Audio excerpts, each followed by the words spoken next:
Okay, so things to do when you're live streaming.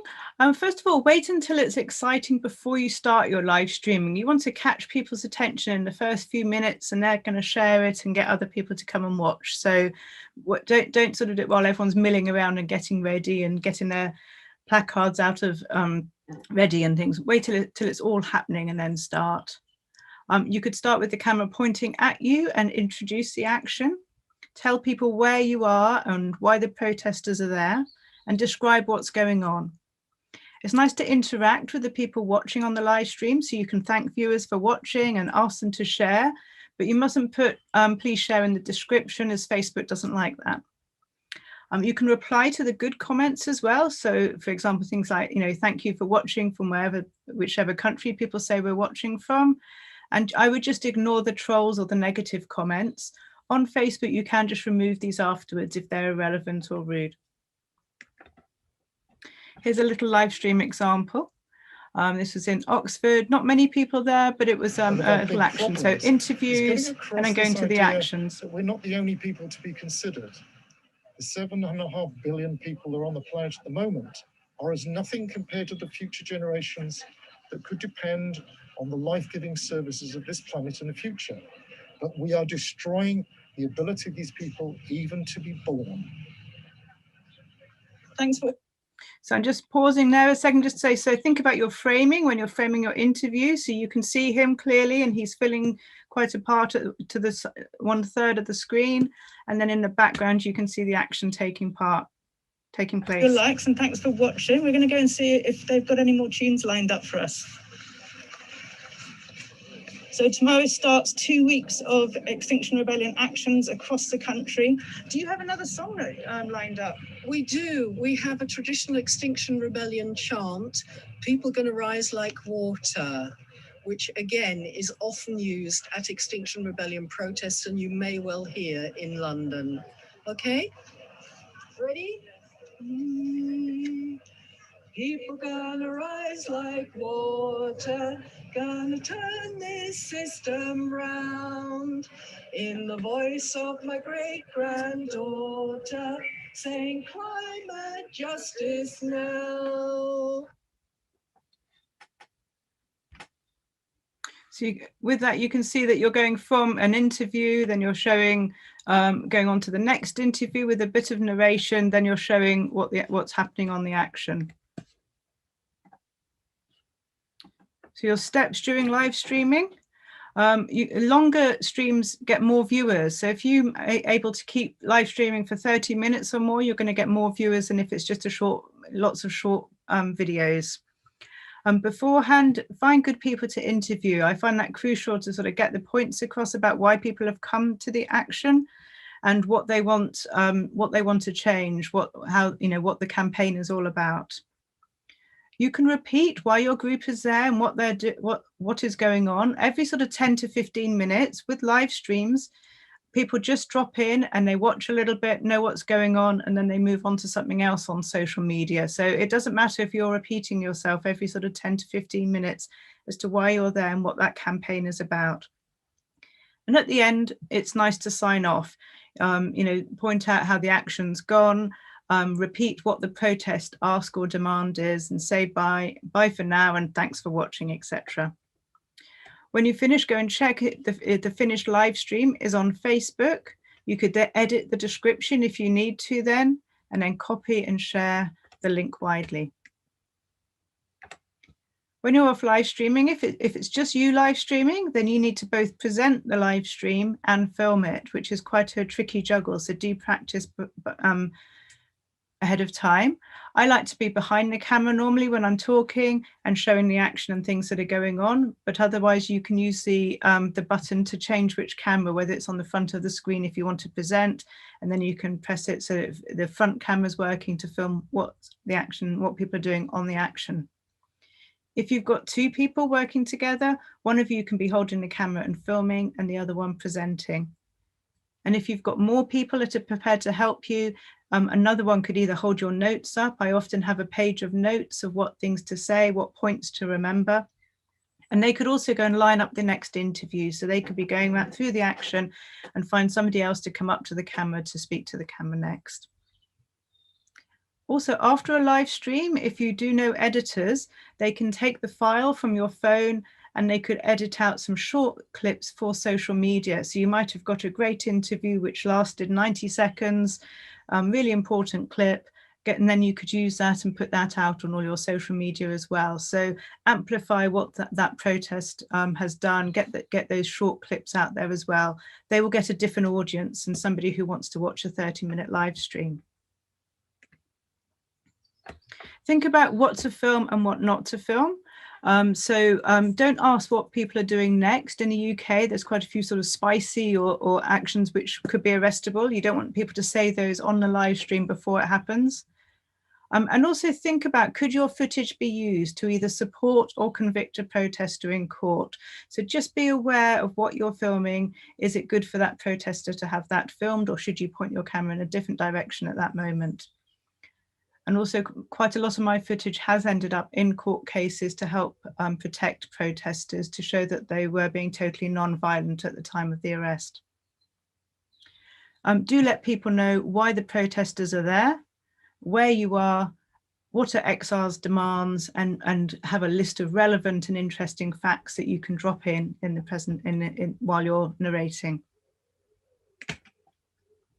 So quick go over interview skills. If possible, find your interviewees before the event starts, but if it's not possible, point your camera away from them while you ask. Ask them why they got involved, get them to describe what is going on today and what do they hope to achieve. And I often end with, is there anything else you'd like to say? And that gives an opportunity for the protester to say what they think, why they've joined XR, why they're out on that demonstration today. And it's a bit of a balance between not letting them talk for too long and not talking over them. So you have to balance that out with how much time you've got on your live stream. So make sure you capture the action. That might be that banners are being hung or people are locking on. Try and show the number of people at the demonstration. And don't live stream ahead of the action if it means it could get stopped because people spot it online. I think we said some of this before. Hold your phone steady or use a monopod. And if you want to capture speeches, if people are all going to do speeches, make sure you get right to the front. You don't want to be filming the back of people's heads in front of you. Try and get right to the front and get the best audio you can by holding your mic out from your headphones if you can towards the people that are speaking.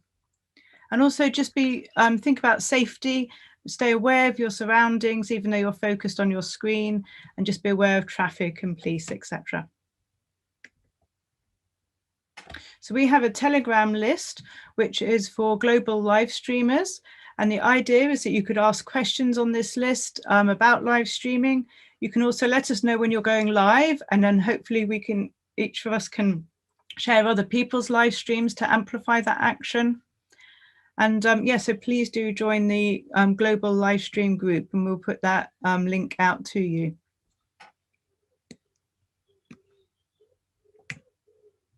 So now on to vMix, which is multi-camera phones joining into the same live stream. And so I'll leave it on that page, but Vlad, could you join at this point? Thanks, Zoe. Do you want to describe multi-camera live streaming and vMix and how that works? Yeah, cool. And hi, everyone. So yeah, what I do from a technical point of view is, just checking my feed, okay, is what we call vMix, which is if the things that Zoe's been talking about, if you kind of think of that as normally one person with one device streaming to one platform like Facebook or Twitter or Instagram. What we can do with vMix is we can stream from lots of different locations or lots of cameras or lots of people connecting through one central point, like a control center, to multiple destinations like multiple Facebook pages and YouTube and Twitter all at the same time. and the bit in the middle is what specifically I do, and it, because it goes through one central place, it gives us access to put things like pre-recorded videos in between the live stream. We can switch between people and locations. We can add titles. We can, have a drone feed. We can have, well, basically anything. If you think of it more like a professional TV broadcast type scenario, rather than the kind of usual live streaming, and that's what vmixing is. And the word vmix itself refers to the software that we use. It's not a general term for this kind of streaming. It's just the software that we use for it. So in a lot of respects, it sounds more complicated, but it can be simpler for the live streamer in a lot of ways, in the sense that each person that connects up to the system, they don't need to worry about Facebook permissions or admin rights or the description to use. And also, each person isn't live all the time. You kind of, when you connect up to the system, you see the video that you're sending to the control room, and you see the live stream next to it. So you know when you're live, and you kind of say your bit for a few minutes or whatever, and then we can cut to someone else, and then you can relax and you can have a think about what to say next, or you can find someone to interview. So in a way, it kind of takes a bit of the pressure out of being live. The director is in constant touch with you as well. So if you've got headphones on, you can hear kind of cues or little messages in your ear whilst live or whilst someone else is live. So say if we've got two locations and location A is live and you're at location B, I might say in your ear, okay, are you ready if we come to you in a few seconds, or just be ready. And then you can see when it switches to your location, and say your bit, and and like that. And it does make streaming to multiple destinations very easy, and something that you as a streamer don't need to know about. That's all handled centrally. And yeah, like I said, there's no app to download. So the whole thing, from a streamer's point of view, is in a browser. So yeah, it's very simple. We normally use this kind of thing for, I guess, slightly bigger actions, or like actions where we need multiple cameras, where there's lots of things happening, or that happens over multiple locations. So we can switch between locations, and it emphasizes the fact that the action is bigger than it may seem if there's only one person streaming at one location. I'm just seeing if there's anything else I missed. Yeah, the software that it uses is, it's professional in the product, in the stream, but it's also professional in price, and it's quite expensive. It's over $1,000, and there's a lot of training that goes in the directing part. But to be someone who streams, who connects up, then it's very easy. There's no price to that. There's like I said, there's no app. It's just everyone gets sent individually a link to connect, and as soon as you press that link, you get connected to the system, and your video is then being recorded at the same time. So even if you're not live, if there's a big action covered by many people, then all of that is being recorded, and it's very useful later on for if we need it for court cases and legal reasons, but also to cut into a video that can be produced after. And also, if something exciting happens at two locations, because they've both been recorded, once one location's finished, a host can introduce the pre-recorded content from another location. Yeah, so that's it really. I think I really enjoy the software, and I think it's really powerful for what we do. Emphasizes the coordinated nature of the actions and the scale of some of the actions.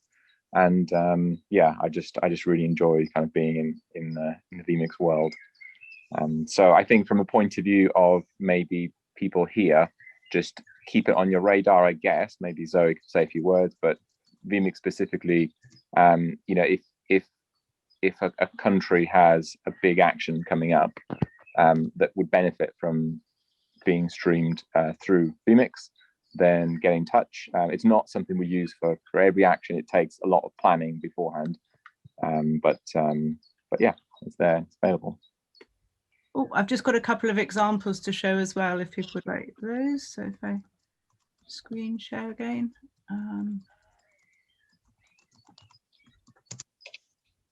Can you see that okay? So yeah, so with the vMix, all you need is your phone. With the headphones, if possible, is great. With the mic built in on the headphones, you'll be sent a link by Vlad, which you just click on. It takes you straight through to the software and online to actually be ready to go, and then you'll be directed by the vMix editor.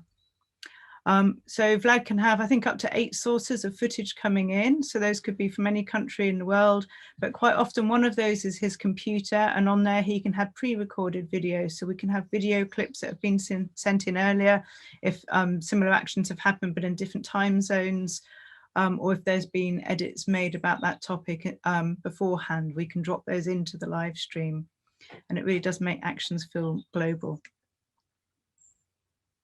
Really, it's something worthwhile looking up. Absolutely criminal. And it's more than 100 billion of taxpayers' money as well. That's something you would have heard. So if you are tuning in today, please do follow this.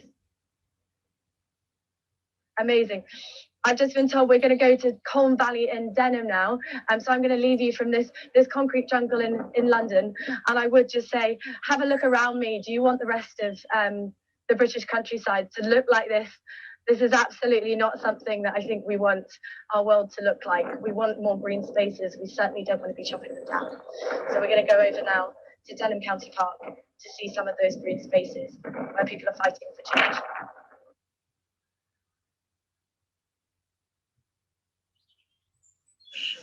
And hello, Serena. Yes, so here we are. We've been pushed back to the main gate at HS2. The other gate we went to was blockaded, so we couldn't get in there. So here we are back. I might just show the video, which is all about live streaming. So this is a video all about live streaming. So much going on in 7 days. They've tried to silence us of getting the message out and speaking the truth. And this is all about speaking the truth. The end of the earth. Why should people be live streaming? It's that immediacy. You're getting stuff straight out to the audience. We get absolutely vast numbers of people on the live streams. The truck says animal farming equals pandemics and climate crisis. Such a powerful message, because animal farming is one of the biggest drivers of climate change. We've joined rebels from Cardiff, Wales and South West in a sort of mega region get together, and the focus for today is telling the truth. And you're live on Extinction Rebellion. Could you explain what you're doing? We want to wake people up and let people know that the government are hugely accountable for this. And they have glued their hands to the windows. So how old are you, please? I'm 92. Be gentle with him. I'm Dan, I'm a bin man, and I think HS2 is going to ruin our beautiful countryside. Henry out. To a place that we need to act now against a government that is implicit in destroying our futures. It's terrifying. We weren't allowed to leave, and I raised this with an inspector, and he said, oh, the decision changed. And I asked him to repeat it. I've got it on film as well. Act like your house is on fire, because it is. Those that carry a greater historical burden should do more. So the goal here is to leave no one falling short on the essentials of life in the hole in the middle of that donut. I'm going to hold this up slowly so you can see it over the wall. These people are literally putting their lives on the line, and unfortunately that's what it takes to stop such a ridiculous project like this. They actually signed this into law that the fracking on American soil was exempt. At this moment in time, you're under arrest for obstruction of the highway. Okay, I'm going to sign off. Thanks for everybody for watching. Collaboration between XRU, UKSCN. We will be the ones to suffer for your profit. We will pay the price for your inaction. And yet we are the ones who are out here. the beginning of this so-called modern age of the Anthropocene began with the dispossession of the first people. We were found here by colonizers, we were found here by slave traders. Please do not destroy our water in the Okavango Delta. This is where the climate talks are. I am scared. Everything that I love is in severe danger. If we don't face this, if we don't work together, we're potentially looking at the death of billions. I'm willing to do anything. This is our world. This is history. This is everything we know. The end of the earth.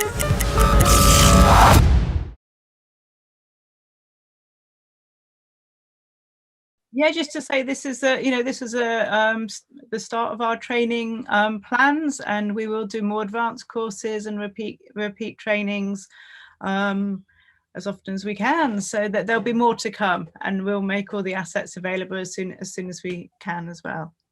Oh, thank you to Garance as well, who's been hosting not only the lovely sessions in the breaks, but also popped in to do a little extra today. Thank you very much. All right, I'm glad we can see the interpreters. There you go. There's Benedict, I think, and Lilu somewhere. Okay, bye-bye, everyone. Bye-bye. Thank you very much.